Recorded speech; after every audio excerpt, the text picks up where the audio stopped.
G'day, everybody, and welcome to another week of the free newsletter with Craig Cobb. That's me, of thegrowmco.com.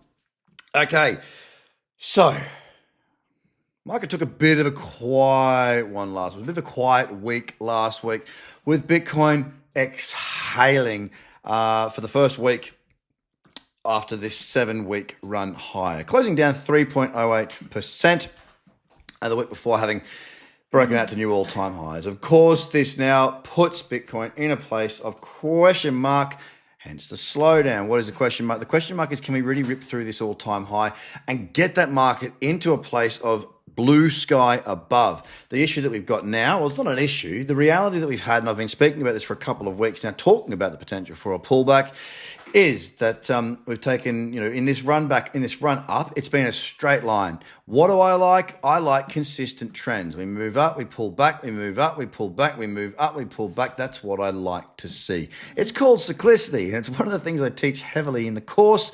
It's how to look for the opportunities, because they always do exist if we can find that cyclicity. What I'm hoping to see now is a little bit of a slowdown, which we've got now, and then a leg up for the next push through all-time highs and to continue with that momentum. So the opportunities that are around at the moment, well, because I still think it's relatively early in this trend, in this cycle, I think that, look, the upside potential is explosive. It is massive. It is huge. But when is that going to happen? And that's the big thing, I suppose. Like with the market where it is right now, we could just rip the lips off the market and move higher any day right now. How do you make sure that, because you can only make profit if you're in a position. And here's the difference, right? Or here's the big kicker. You got to be in trades to get lucky. Okay, but you don't want to be in every trade, because you'll just keep giving money back. So we've got to have a methodology onto how exactly we find those trades. Now, I want to show you today, right? I'm long quant, QNT. I'm long on this one here. I'm still long in Hyperliquid. I'm still long in Binance. And a breakout that I was stalking earlier is here on TAI. Of course, that has had a really good push higher. I'm waiting for trades on pullbacks. I don't have lots of trades open, but I do have a few, and I'm hoping that those ones help me to get lucky. So you've got to have a structured approach to the markets. Anyway, let's go back to what's actually going on out there, because I want to give you a bit of a realistic viewpoint of what's happening. Because look, Bitcoin is in a downtrend, lower high, lower low. There is a bearish candle so far for the day. Doesn't mean too much to me. Fact of the matter is, it's in a daily downtrend. Ethereum, consolidation sideways. We've got to get up through this high. We get up through this high and we could see the beginning of that explosive altcoin run. We need to see Ethereum pushing up through $3,000. We see that. I think we do get that alt run, and that's the point I think things become explosive, because the rest of the market starts to catch up to what has been a strong move from Bitcoin in this cycle so far. Ethereum sideways. Binance sideways. Cardano lower high, another lower high here, lower low. It's a daily downtrend. Doge, lower high, lower low, daily downtrend. Sol, lower high, lower low, daily downtrend. XRP, lower high, lower low, downtrend. Tron, consolidation sideways. Link, downtrend. AVAX, downtrend. And look at the total market cap. Surprise, surprise. Downtrend. We're at a crucial moment in time right now. Yes, whilst we are in a daily downtrend, the moving averages are not in the correct order for me to be trading shorts. But neither is it for looking for longs that good.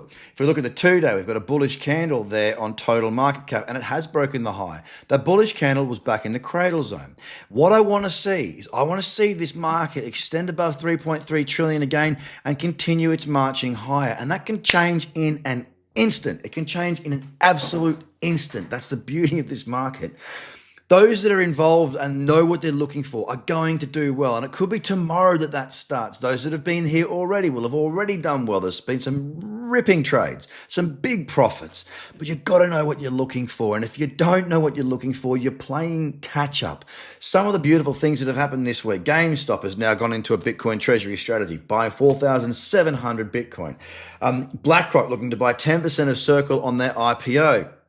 JD Vance saying, and you can see it in this email, JD Vance, saying anyone against crypto will be fired, so to speak. We've got Russia, we've got Asia, we've got football teams. And don't forget the thing with the treasury for the French football team, which is called Paris Saint-Germain. It's not so much the amount of money, it's the amount of eyeballs. Everyone now knows that they are a Bitcoin side. All their fans, which will be in the tens of millions, will know that they are a Bitcoin side, bringing more people into the space. Under the surface, the groundswell, it's bubbling, it's building, it's getting stronger. At any point in time, this market will rip and rocket. And you got to ask yourself, are you ready?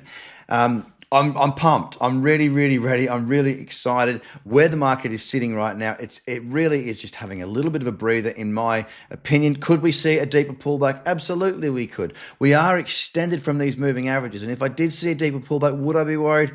Absolutely not. No, it would be healthy, in fact, and it would really set it up for the next run to be explosive. We are so close to some phenomenal moves. The last few weeks have been great. It's in a bit of a holding pattern right now. We're waiting for the next leg up. Whether the market pulls back before it legs up, I'm not too concerned about that. I can find shorts when they come about. Anyway, guys, it's been another week gone by. I'm waiting to see what this week does. We have daily downtrends across many of these markets, but there is certainly no real strength to the sellers at this stage. I'll keep an eye on them. I'm on Facebook. I'm on X. I'm also on YouTube. Go to the Grow Co, where I'll post more of this throughout the week. And if you are ready to learn how to trade, well, the link is down below as well. Have yourself a great day. I'll speak to you again in a week's time. If you don't find me elsewhere, take it easy, guys. Bye for now.